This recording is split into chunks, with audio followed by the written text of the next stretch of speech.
নির্বাচনী সরঞ্জাম পাঠানোর খবর জেনে নেব সিলেট এবং রাজশাহী থেকে আমার সহকর্মীরা যুক্ত হচ্ছেন। শুরুতেই সিলেটের খবর জেনে নেব নাবিল হোসেনের কাছ থেকে। নাবিল, নির্বাচনী সরঞ্জাম বিতরণ শেষ হয়েছে কিনা, কালকে সিলেটের কতগুলো উপজেলায় ভোট হবে, বিস্তারিত জানবো আপনার কাছ থেকে। শাওন, আসলে নির্বাচনী সরঞ্জাম বিতরণ শেষ বলতে কি এখনো শুরুই হয়নি সিলেটে। আমরা এই মুহূর্তে আছি সিলেট সদর উপজেলা পরিষদ প্রাঙ্গণে। এখানে সকাল 11টা থেকে এই নির্বাচনী সরঞ্জাম বিতরণ শুরু করা থাকলেও এখন বেলা 1টা বাজে, এখন পর্যন্ত আসলে শুরু হয়নি।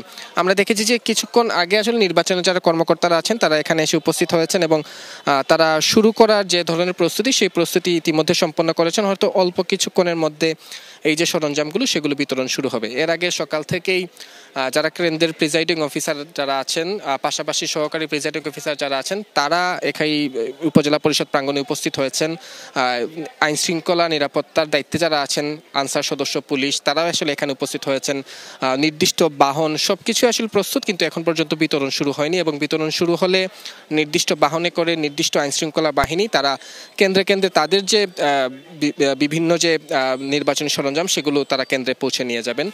এই সদর উপজেলায় আমরা 68টি ভোট কেন্দ্র রয়েছে বলে প্রিজাইডিং অফিসার আমাদেরকে জানিয়েছেন। তার মধ্যে 51টি ভোট কেন্দ্রই অতি গুরুত্বপূর্ণ হিসেবে তারা আসলে চিহ্নিত করেছেন। ফলে ওইখানের সেই সব যে কেন্দ্রগুলো সেখানে অতিরিক্ত নিরাপত্তা ব্যবস্থা বলয় সৃষ্টি করা হয়েছে, তৈরি করা হয়েছে, যাতে আগামীতে আসলে আগামীকাল যে যে নির্বাচন অনুষ্ঠিত হবে সেই নির্বাচন যাতে সুষ্ঠু, শান্তিপূর্ণ এবং আসলে উৎসবমুখর পরিবেশে হয়, সেই ধরনের সকল পরিস্থিতি আসলে তারা তৈরি করা হয়েছে, এমনটি দাবি করছেন নির্বাচনের যারা কর্মকর্তা আছেন তারা। আমরা দেখেছি যে আসলে এই মুহূর্তে নির্বাচনী যে সরঞ্জাম সেই সরঞ্জামের বিতরণ কার্যক্রম শুরু হয়েছে। প্রথমে আসলে 55 নম্বর কেন্দ্রের যিনি প্রিজাইডিং অফিসার আছেন তার হাতে আসলে এই যে কাগজপত্র বুঝিয়ে দেওয়ার যে কার্যক্রম সেগুলো আসলে এখানে চলছে এবং তারপরে আসলে এই শুরু হতো একে একে এইভাবে আসলে এখান থেকেই 3টি বুথে 68টি কেন্দ্রের যে নির্বাচনী সরঞ্জাম সেগুলো পৌঁছে দেওয়া হবে। এছাড়া সিলেটের আরও 3টি উপজেলায় অর্থাৎ সদর উপজেলা ছাড়াও আরও 3টি উপজেলায় আগামীকাল একযোগে সকাল 8টা থেকে ভোট গ্রহণ অনুষ্ঠিত হবে। নাবিল, অনেক ধন্যবাদ আপনাকে।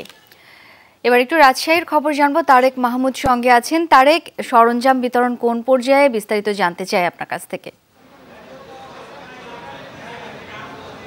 শাওন, নির্বাচনী সরঞ্জাম এখনও কিন্তু বিতরণ চলছে। এখন প্রায় অর্ধেক যে নির্বাচনী সরঞ্জাম সেগুলো কিন্তু বিতরণ আমি দেখতে পাচ্ছি। আমি রয়েছি রাজশাহীর গোদাগাড়ী উপজেলার যে উপজেলার এই উপজেলার হলরুমে এবং এখানে প্রায় অর্ধেক কেন্দ্রে কিন্তু এখন পর্যন্ত এখানকার যারা দায়িত্বরত রয়েছে তারা নির্বাচনী সরঞ্জাম বিতরণ করেছেন এবং প্রিজাইডিং অফিসার এবং আইনশৃঙ্খলা বাহিনীর সদস্যরা কিন্তু তাদের যে কেন্দ্রগুলো রয়েছে কেন্দ্রগুলোতে ব্যালট বাক্স থেকে শুরু করে যে সার্বিক যে সরঞ্জাম রয়েছে সেই সরঞ্জামগুলো বুঝে পাচ্ছেন এবং তারা কিন্তু তাদের যে বাহন রয়েছেন বাহনে করে কেন্দ্রগুলোতে কিন্তু নিয়ে যাচ্ছেন। এবং এই গোদাগাড়ী উপজেলায় আমরা যতটুকু দেখেছি সকল ব্যালট বাক্স সহ অন্যান্য সরঞ্জাম সেগুলো বেলা 11টা থেকে কিন্তু বিতরণের যে কার্যক্রম সেটি শুরু হয়।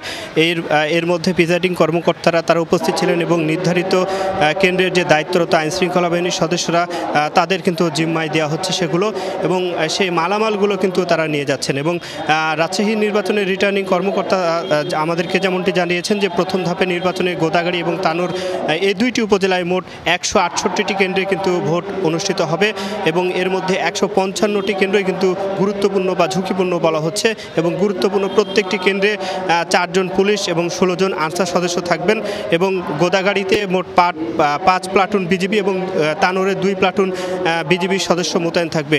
এই 2 উপজেলায় মোট 17 জন ম্যাজিস্ট্রেট নিয়োজিত থাকবে।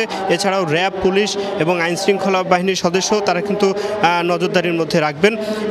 এখন পর্যন্ত আমি যতটুকু দেখেছি যে এই রাজশাহীর যে গোদাগাড়ী উপজেলার যে এই হল রুমটি রয়েছে এই উপজেলার এই উপজেলার এখানে এবং এখান থেকে যে নির্ধারিত যে কেন্দ্রগুলো রয়েছে কেন্দ্রগুলোতে আইনশৃঙ্খলা বাহিনীর সদস্যরা এবং প্রিজাইডিং অফিসার সহ যারা দায়িত্বরত রয়েছেন সকল দায়িত্বরতরাই কিন্তু এই ব্যালট বক্স সহ যে প্রয়োজনীয় জিনিসপত্র সেগুলো নিয়ে যাচ্ছেন এবং রাজশাহীর গোদাগাড়িতে মোট 5টি কেন্দ্রে কিন্তু যেহেতু পদ্মা নদীর দুর্গম চর রয়েছে, সেই চরে কিন্তু আজকে কিন্তু ব্যালট বাক্স এবং এখানে এই যে সব নির্বাচনী সরঞ্জামগুলো সেগুলো কিন্তু পৌঁছে দেওয়া হবে।